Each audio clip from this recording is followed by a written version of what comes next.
Hello everybody, my name is Chris and welcome back to Retro Ratchet. So today's video is going to be on my very own Rover Sd1 Vitesse, which I've been restoring over a number of years. This particular video I'm going to show you how I retrimmed the headlining in the back garden, how much it cost, and if you stay watching right to the end, you'll find out how well it actually turned out. Hope you enjoy it.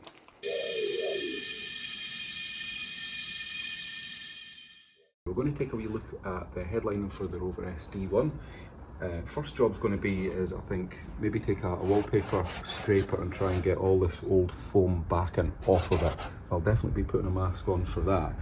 But yeah, getting that cleaned up first and then we'll get some cloth measured out and see how tricky it's going to be. Right, so as you can see, making a start there. I'm just using a wallpaper scraper there. I'm removing basically any of the foam backing that was left on the biscuit material itself, any adhesive. Thing with this is it was very, very delicate. It was tricky not to actually go straight the way through it and tear it. So yeah, that was a challenge there, was just to try and get that off as efficiently as possible without doing any more damage. I mean, these things are getting on a bit now, you know, knocking on at 40 years old. But yeah, long, slow process. As you can see, I did have a face mask on there because I didn't want to be breathing any of that in. It was really, really fine, the dust that was actually coming off of it.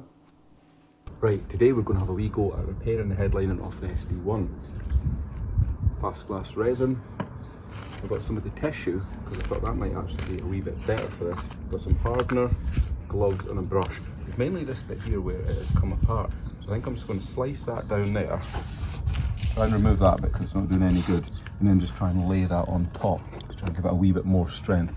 Well, that's the plan anyway, because we're going to be fitting that headlining material, lift it up and then it just cracks straight through. It'll be a bit of a waste of time. So let's see how this goes. Yeah, so with this bit, I thought it was probably safest just to remove that top layer of material there that had become detached. So the plan was to use some of that tissue and try and bond that back on. I think in retrospect, it would have probably been a little bit better using the matte material. It's a wee bit thicker. This did turn out to be quite thin, but nevertheless it did end up doing the job. So it's just a case of just doing a rough template there. Very sharp scalpel blade. Try not to cut my fingers off in the process. Yeah, and then just get the patch as small as possible while still overlapping the main part of the board there. Now, mixing up the resin here with the hardener. I did put a reasonable amount of hardener in there so it went off quite quickly. I didn't want to be sitting about because I wanted to put on a few layers. So yeah, I was really just priming the actual biscuit itself here. I mean, as you can see, the resin soaks in really, really fast. And it was a really, really hot day I was doing this on. I was actually under a canopy there to try and shelter. But yeah, as you can see, that's it getting stuck on there. And it was just a case of trying to glue on as best as possible. But yeah, this probably isn't as good, this tissue, as matte, and I did definitely prefer using the matte in other projects. It seemed to mould the shapes a wee bit better than the tissue. But nevertheless, applying more and more there in the hope that it was going to stick. I mean, at this point in the game, I wasn't 100% sure I was going to be successful, to be honest. I was chasing air bubbles and things around and making further cuts there to try and desperately get this to stick down. And now you can see here eventually we were starting to win. I mean, it was going off pretty fast, which was good. A wee bit sticking up there wasn't really helping, but yeah, I mean, you've got the gist of it there. It did eventually work out, but yeah, I would recommend probably using the matting rather than the tissue if you were going to attempt this again. And then just adding a wee bit more resin there to make it as strong as possible.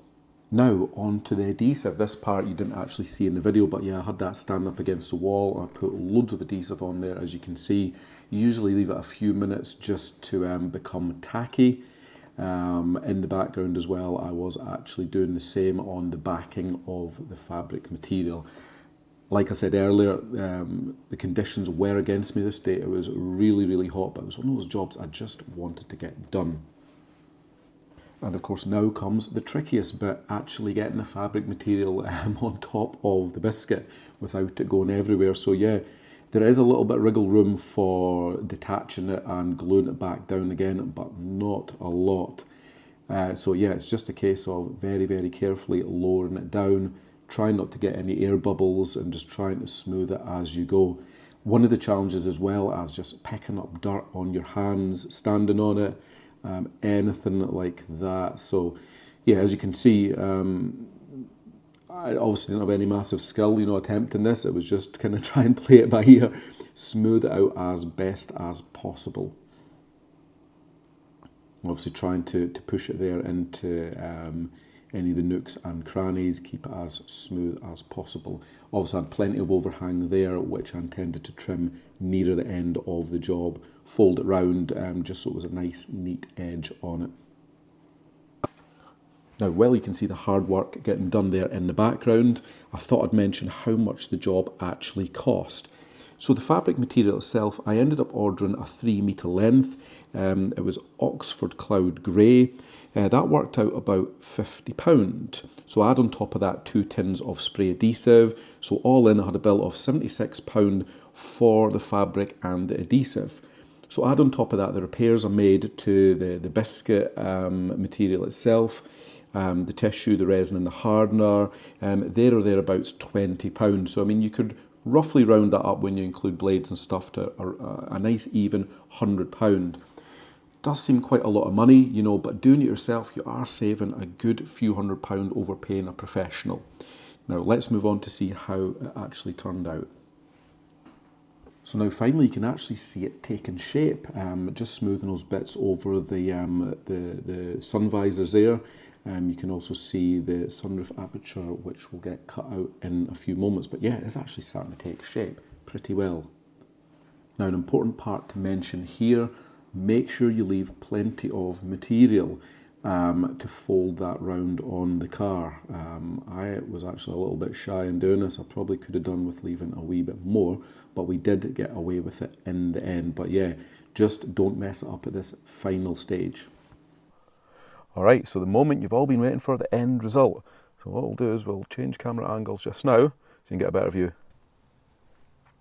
Right, so what do we think? Well, I mean, there is an obvious flaw.